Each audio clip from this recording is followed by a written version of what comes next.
Jadi ada juga masalah benih, Saudara Ramdan, Saudara Tarmizi, benih. Dan saya tahu Bernas juga sedang mengadakan program membuat benih. Dan kerajaan negeri juga ada kilang benih di Timbang Menggaris. Tetapi tidak mencukupi. Tidak mencukupi, kalau ada pun kadang-kadang kualitinya tidak begitu baik. Maka pendapatan petani-petani ini berkurangan. Jadi kita banyak masalah, tetapi pada masa yang sama kita dapat melihat banyak potensi. Banyak potensi. Dan sebab itu kita kena garapkan usaha tuan-tuan, para pemimpin-pemimpin tempatan bersama dengan kerajaan dan juga Bernas, supaya sama-sama kita merealisasikan visi ini. Saya akan tidur senanglah kalau saya melihat petani di Kota Belud ini bawa kereta Mercedes, kereta Proton Saga, nyanu menaik banga jeep tu, banga pickup tu. Orang yang berjaya, anak-anak mereka ke universiti, ada Astro di rumah, ada Econ di rumah. Itu yang kita mau, supaya generasi yang ada sekarang ini boleh memberi keselesaan kepada generasi yang akan datang.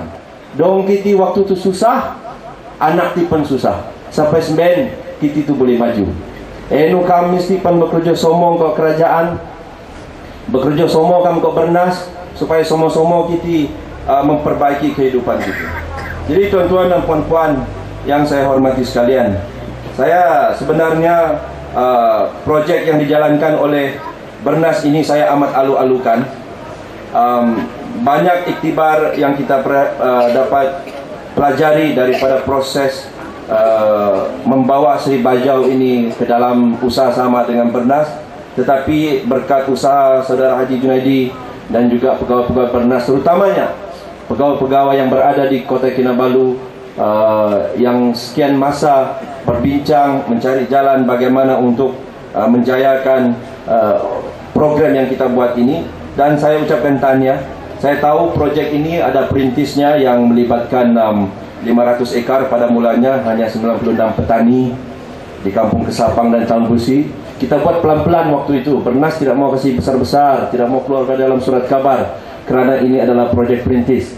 Tetapi buat masa sekarang ini saya difahamkan ada 2.100 ekar yang terlibat dalam program ini, yang melibatkan 588 petani dan melibatkan 7 kampung. Dan tuayan yang pertama ini akan dibuat pada tahun ini secara berperingkat-peringkat. Dan saya ucapkan tahniah dan terima kasih kepada petani-petani yang melibatkan diri.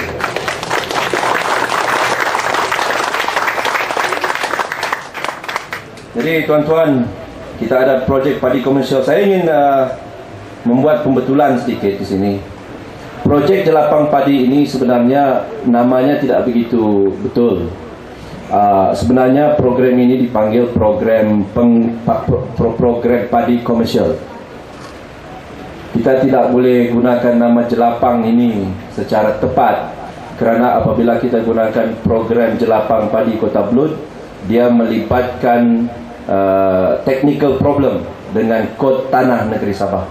Kerana Jelapang ini adalah satu terma atau perkataan yang digunakan oleh Kerajaan Persekutuan untuk satu usaha integrasi bersepadu yang melibatkan tanah yang luas, pengambilan tanah, penguasaan tanah, pengawasan tanah oleh pihak Kerajaan Persekutuan. Jadi kalau kita buat di negeri Sabah, kita tidak serahkan ini kepada Kerajaan Persekutuan, maka itu kita gunakan nama yang lebih tepat, yaitu program padi komersial, bukan Jelapang Padi, sebagai memenuhi kod tanah negeri Sabah. Apapun tujuannya sama, untuk memperbaiki masa depan petani. Dan saya berharap selaku ahli parlimen di sini bersama dengan ahli-ahli Dewan Undangan Negeri yang lain, supaya kita bekerja sama. Saya tahu masalah banyak, memang iko masalah itu. Nyak pun boleh selesai di dalam skrip mata. No banga pegawai itu teko itu gotong royong, majelis gotong royong itu untuk semua-semua no gitu. Jadi iko banga pegawai itu lekat tak sabar ban. Saya tahu ada beberapa pegawai daripada Bernas yang ada di sini. Saya minta kalau boleh, terutamanya yang berasal daripada negeri Sabah ini, turun kepada sama-sama. Saya bukan arahkan, tapi boleh kira arah juga lah, sebab saya pengarah Bernas. Boleh juga lah kira arah. Tapi saya arahkan, saya minta, saya nasihatkan adik-adik saya di Bernas, di Beras Corporation, pegawai-pegawai kanan turun banyak mendengar, jangan kurang-kurang bercakap, banyak mendengar, kerana para petani ini jangan anggap diorang ini calang-calang. Diorang ini generasi demi generasi sudah memberi bakti kepada tanah, dan mereka ini sudah dibuktikan adalah petani yang kuat semangatnya, kuat iltizamnya. Jadi jangan kita datang dengan kereta, kita datang jumpa dengan petani, beri dasar, beri syarahan seolah-olah petani-petani ini tidak tahu apa yang mereka buat. Saya pasti kalau kita banyak mendengar, kurang bercakap, banyak masalah kita dapat selesaikan.